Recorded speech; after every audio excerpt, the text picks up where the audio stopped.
By 10 in the morning on a Saturday in late June, the new resort at Miller's Hollow looked like something out of a postcard nobody from that county had ever seen before.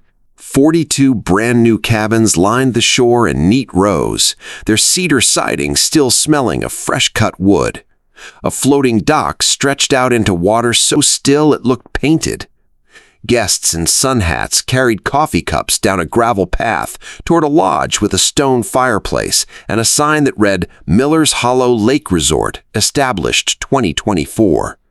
Real estate brochures sat in a wooden rack by the front desk, each one promising the same thing in gold cursive letters, a lake that never changes.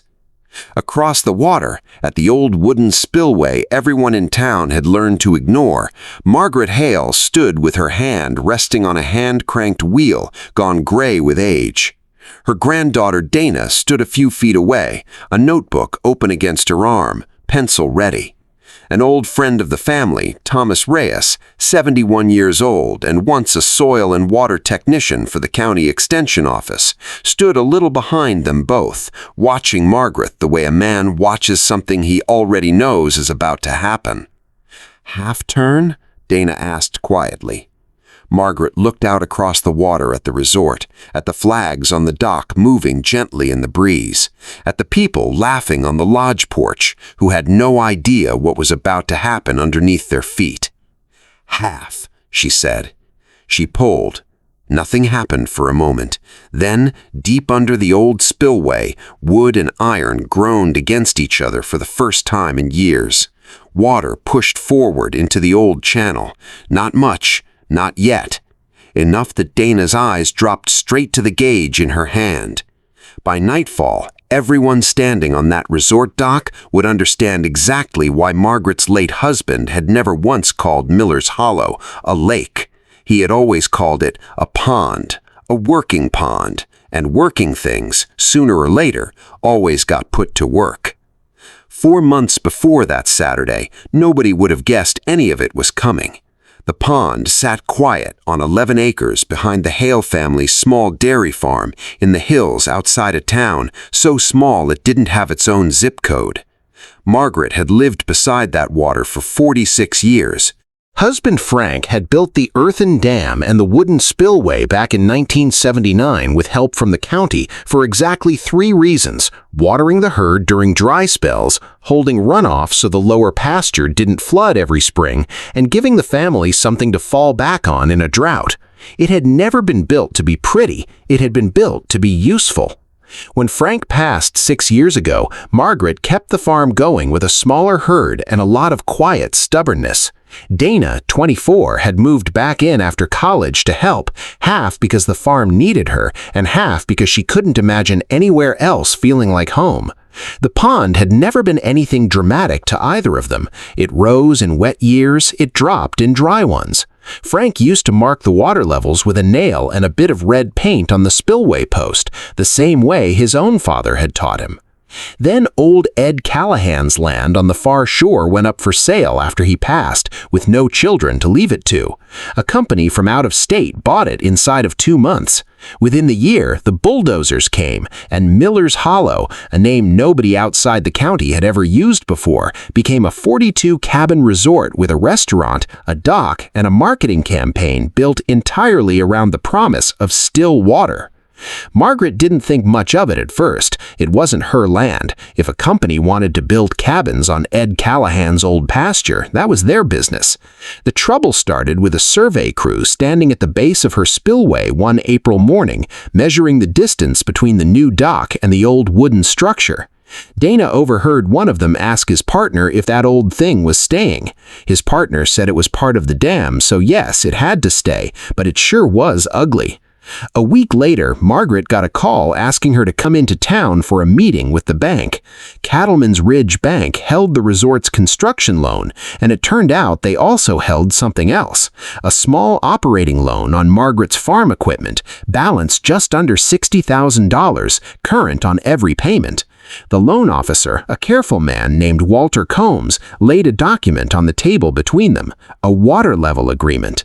In plain terms, the bank wanted Margaret to give up her right to lower the pond below a certain line, the line the resort's dock and swim area had been built around. In exchange, they offered a modest payment, a break on her interest rate, and an extension on her loan. Margaret read it twice. This says if my herd needs water in a dry summer, I go find it somewhere else? In extreme years, Walter said, that's rare. That's exactly when the right matters. Margaret slid the paper back. You're asking me to pay for the privilege of turning a farm pond into a swimming pool? Walter didn't argue. He just mentioned gently that the bank would need to do a routine review of her loan collateral soon. Nothing to worry about, he said, just paperwork. It wasn't just paperwork. Over the following weeks came an appraisal, an insurance review, an equipment valuation, a delay on renewing her operating line right before she needed to buy feed for the winter. Nothing dramatic, nothing that could be pointed to and called a threat, just pressure applied slowly by people in clean clothes who never once raised their voices. Dana found her grandmother sitting at the kitchen table one night with 3 papers laid out in front of her: the loan statement, the collateral review notice, and the unsigned water agreement. "If you sign it, do they stop?" Dana asked. "They haven't said that." "Would they?" Margaret looked up at her. "That's exactly why I'm not signing." It was Dana who found the real proof 3 days later in the attic above the old milking parlor in a box of her grandfather's things nobody had opened since the funeral. Underneath a stack of veterinary receipts was a folder marked County Extension, Pond Operating Plan, 1979. Inside, in Frank's careful handwriting, was a hand-drawn diagram of the pond, the spillway, and a release channel running down toward the lower pasture. Beside it, decades of water level notes in pencil. Dry years, wet years, drought years. The numbers moved every single season. There had never been one fixed line. There had only ever been a range, and the range existed because the land needed it to. Dana carried the folder down to the kitchen and spread it beside a resort brochure that had accidentally landed in their mailbox the week before. Sun-drenched water, a family swimming off a private dock, the words "A lake that never changes" printed across the bottom in gold letters. She looked at her grandmother. "They're selling something that was never true." "No," Margaret said quietly. "They're selling something nobody ever promised them." That was the moment Dana stopped seeing this as an old woman being pushed around by a bank and started seeing it as something worth fighting for properly, with facts, not anger. She spent the next 2 weeks doing something nobody her age was expected to do for a grandmother running a small dairy farm. She measured. She climbed the spillway with an old tape measure and matched her grandfather's faded painted marks to the numbers in his notebook. She pulled a public copy of the resort's site plan from the county office and laid it beside the historical water levels. What she found made her sit down hard on the porch steps. The resort's lowest dock section, the one closest to the swim area, had been built right inside the range Frank's own notes called normal drawdown for a dry summer. They hadn't just built beside an assumption, they'd built directly on top of one. That was when Thomas Reyes called. He'd spent 30 years inspecting farm ponds and small dams before he retired, and he still didn't trust an old mechanism just because it hadn't failed yet. He drove out in his truck, read Frank's 1979 plan twice, and then climbed the spillway himself before Margaret ever touched the wheel. "Don't turn that yet," he said when her hand went toward it out of habit. "It's my spillway. I know it's yours, I'm not questioning that. I'm questioning whether the channel below it can carry what comes out of it. 45 years is a long time for wood and iron to sit mostly still." He was right. The release channel below the dam had narrowed with brush and silt. A section of the bank had softened where an old stone edge had quietly failed years back, unnoticed because nobody had needed to push water through it in a long time. Margaret's right to release water was real. The system underneath it wasn't ready to be trusted yet. So they worked, quietly, without an audience, the way real repair usually happens. Thomas and Dana cleared the channel in careful sections, rebuilt the collapsed bank with stone and packed earth, and set a simple gauge at the spillway so every test could be measured and recorded instead of guessed at. Margaret made one mistake in the middle of it, a small, well-meaning test turn that pushed a little too much water into a channel not yet ready to hold it, sending a thin, muddy stream over one weak edge of the bank. No real damage, but it taught her, hard and fast, that owning a right and being ready to use it safely were two very different things. She never made that mistake twice. Across the water, the resort kept building, unaware or unwilling to notice, right up until the second week of July when the sky simply stopped giving them rain. It was the kind of dry spell that didn't announce itself with drama, just day after day of heat, the pasture grass turning from green to a tired shade of gold, the herd walking further and further into the shade instead of grazing. Dana started checking the lower spring line behind the barn every morning, the one place they'd always been able to count on when the well ran low. By the second week, it was barely a trickle. The herd needed water Margaret could no longer promise them from anywhere else on the farm. She sat at the kitchen table that night with her grandfather's old ledger open in front of her, running her finger down the drought years, 1988, 1991, 1999, each one telling the same quiet story in his handwriting. The pond had never been scenery. It had been the difference between a hard summer and a summer the farm didn't survive. Walter Combs came out one last time before the release. No papers in his hand this time, just a tired look on his face. He stood at the fence and watched the herd bunched together under one sparse tree. "You have other options. Trucking in water, the wells." Trucking water for 40 head of cattle every week for as long as this lasts? Walter, you know what that costs better than I do. She looked at him steadily. The pond was built for exactly this. I'm not going to pretend it wasn't. He didn't argue this time. He just asked, quietly, what it would take for her not to release that weekend. Margaret looked toward the dry pasture. "Rain," she said, "and there isn't any coming." The county's agricultural release approval came through the next morning, with 3 conditions written plainly on Thomas's clipboard. If the water in the lower channel ran cloudy past a certain point, stop. If the rebuilt bank so much as shifted, stop. If the flow rose faster than the marked safe line, stop. Margaret didn't love being told to follow rules on her own land until Thomas reminded her, gently, that rules like that weren't about trusting her. They were about not depending on anyone's judgment, even hers in the middle of a hot afternoon with cattle waiting. The notice went out 72 hours ahead of time, to the county, the bank, and the resort office.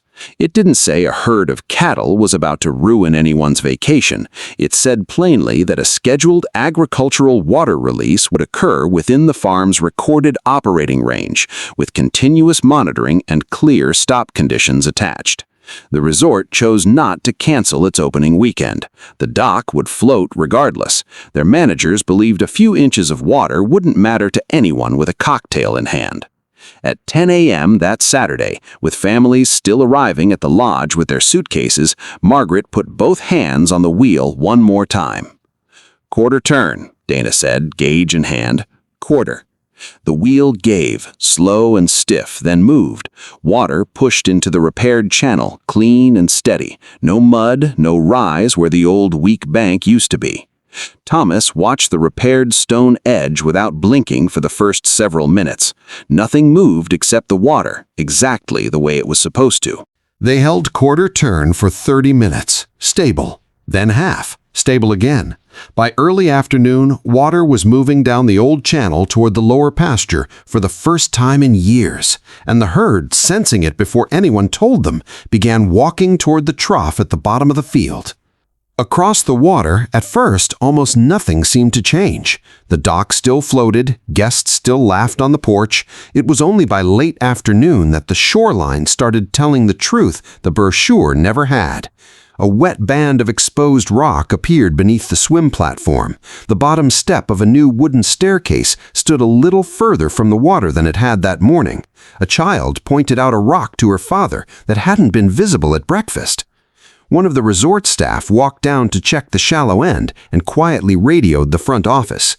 Nobody was in danger. The dock still worked, but the photo behind the front desk, the one showing a smiling family stepping straight off the stairs into the water, no longer matched what anyone could see with their own eyes. Walter drove out to the Spillway before evening. Not angry, just tired in a way Margaret hadn't seen him before. "Close it," he said. Margaret didn't lift her hand from the clipboard.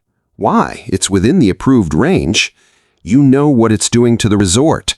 "I know what it's doing to my herd," she said, nodding toward the trough at the bottom of the pasture, where the cattle were finally drinking properly for the first time in 10 days. "They bought a shoreline. I've got animals that don't understand paperwork." He didn't have an answer for that. He left without pushing further.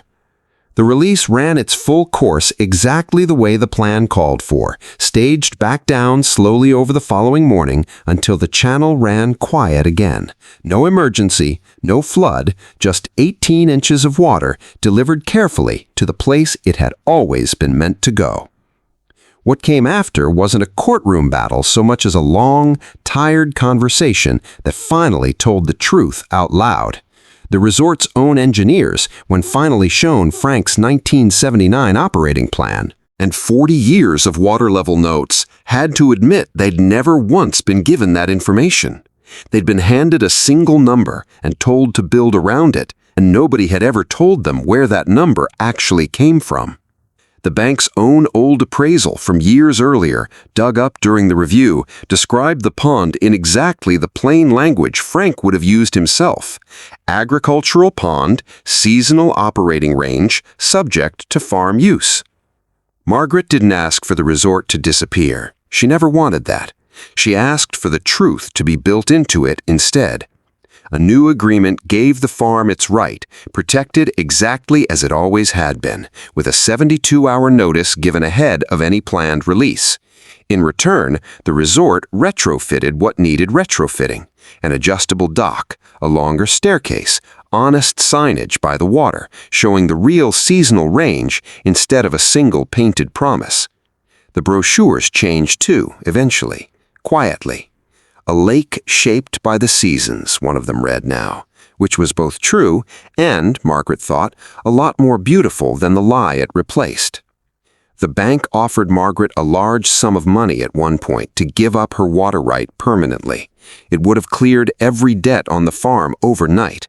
She sat with that offer for 3 days before she said no.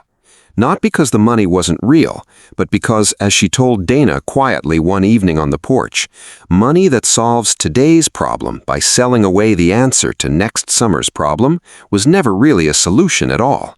It was just a slower kind of losing. The following summer, when the dry weeks came again, nothing about the release made news. A notice went out 72 hours ahead. The resort adjusted its shallow dock section without a single phone call to the bank. The herd walked down to a trough that had water in it because it was supposed to. Dana stood at the spillway with her grandmother's old notebook, calling out numbers to no one in particular because there was no longer anyone left who needed convincing. Margaret stood at the fence line one evening that fall, watching the herd graze easy in the last of the light, the pond calm and low behind them, the way it always was this time of year. Dana came and stood beside her without saying anything for a while. "Was it worth it?" Dana finally asked. "All of it? The bank, the fight, saying no to that money?" Margaret looked out at the water, at the herd, at the quiet green of the lower pasture that had nearly turned to dust that July. "Some things you don't build to look pretty," she said. "You build them to still be here for the next hard summer.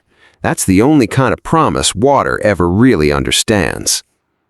If a place near you was built for one purpose and quietly sold as something else, the truth is usually still there, painted faintly on something old nobody bothered to look at closely. You just have to be willing to climb up and read it. What is significant educational or other value in this story? This story shows how quiet, patient documentation, old records, honest measurements, and family history can protect a person's rights against powerful pressure far better than confrontation ever could. It also teaches that some financial offers, however large, come at the cost of security for every future season, and that true value sometimes lies in preserving what was built to last, not what looks best today.